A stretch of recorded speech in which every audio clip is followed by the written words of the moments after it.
Yo nunca he tenido, no había tenido una aspiración de cargos de elección popular o cargos políticos. Si la hubiera tenido, muy tempranamente hubiera tomado otro rumbo. Yo fui expuesto a una realidad sociopolítica en la conducción de un fenómeno sanitario que involucró todos los sectores de la vida pública. Pensar en el manejo de una pandemia no es pensar en salud solamente, no es pensar en medicinas o vacunas, es pensar en la economía, es pensar en la sociedad, en el transporte, en la cultura incluso, es pensar en el medio ambiente y los impactos que puede tener la pandemia, es pensar en el desarrollo urbano y el transporte, etcétera, ¿no? Y ese involucramiento integral, amplio, con todas las realidades sociales y esas realidades humanas, muy personales, muy directas, de la persona trabajadora, de la persona empresaria que a lo mejor perdió su pequeño restaurancito porque tuvo que cerrar y no pudo mantenerse. Todas esas realidades me fueron aproximando a la idea de que yo podía ser útil más allá de mi campo primario de experiencia, por amplio que es la salud pública.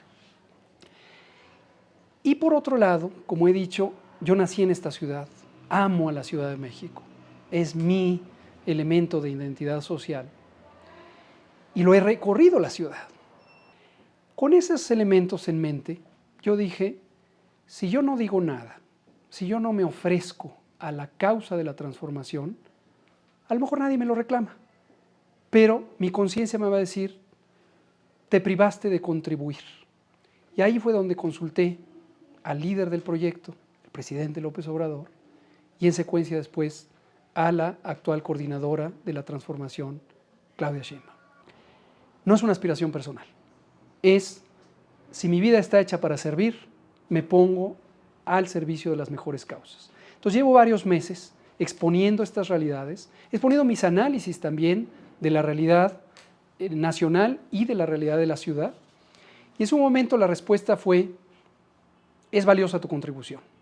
Una cosa que además aprecio muchísimo es la integridad y la coherencia del presidente López Obrador y de Claudia Sheinbaum al decir, tu contribución es muy valiosa y debes sumarla a la del movimiento en su conjunto. Ellos han dicho públicamente, y me lo dijeron en privado cuando lo consulté, obviamente nosotros no vamos a favorecer a nadie o vamos a sesgar el proceso. Yo no pretendo eso, qué bueno que es así. Yo participaría solamente en un proyecto de contienda, en este caso por el encargo de los comités de la transformación, si es un proceso justo, si es un proceso abierto, transparente. Y con esa satisfacción dije, qué bueno, ofrecí mis servicios en donde deben ser ofrecidos. Y ambos me dijeron, participa. Yo me pongo al servicio. Hoy me estoy poniendo al servicio, a juicio del pueblo, de si puedo ser útil en coordinar los comités de defensa de la transformación de la Ciudad de México. Si el pueblo piensa que soy competente, estaré honrado y tendré una gran responsabilidad. Indudablemente, junto con el manejo de la pandemia, este es uno de los grandes desafíos de mi vida. Y estoy dispuesto a ejercerlo con la mayor responsabilidad, como he ejercido todo lo demás. Si el pueblo piensa que no soy la persona idónea o que hay otras personas entre mis compañeras y compañeros que pueden hacer el trabajo mejor, estaré para apoyarles.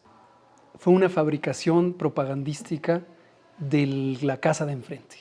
A mí me llama mucho la atención. Quizá nadie sabe, o pocos lo saben, Claudia y yo hablábamos al menos 3 veces a la semana durante la pandemia, durante la fase más crítica de la pandemia. Hablábamos directo, no en oficinas, no a través de un representante. Obviamente estamos enlazados. Claudia, oye esto, oye Hugo, No hay ninguna ruptura, al contrario.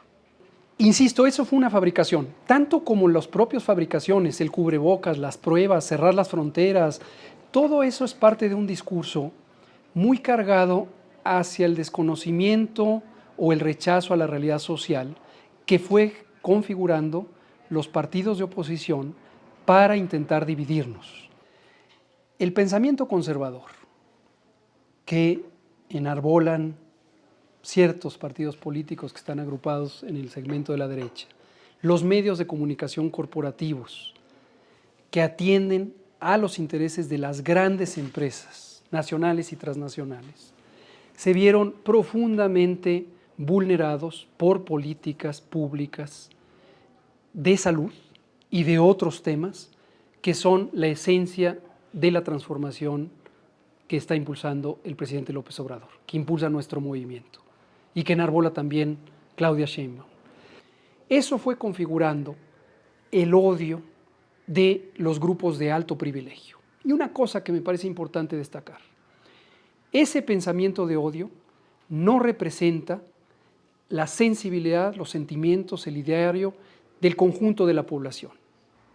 Y el punto clave es el buscar un culpable, y el culpable que ellos y ellas, estos grupos, tienen en mente es el presidente López Obrador. Y yo serví para ellas, para ellos, de un blanco fácil por mi exposición pública, por mi participación al frente de la respuesta a la pandemia. Me preguntan, ¿me arrepiento de esa sobreexposición? No, no me arrepiento, por varias razones, dos que quiero mencionar. Cuando uno está entregado a un proyecto de beneficio social, de beneficio público, como es la salud pública y como es el ejercicio de gobierno, más en un gobierno social de transformación, uno está dispuesto a todo. Lo importante no es uno, lo importante es la causa. Lo segundo es, pues, mi origen, tanto familiar como social como profesional. Soy médico. Yo me entrené para cuidar la vida y la salud y el bienestar de las personas. Mi padre era médico, mi bisabuelo era médico, mi madre era enfermera. Entonces, estoy entrenado para servir.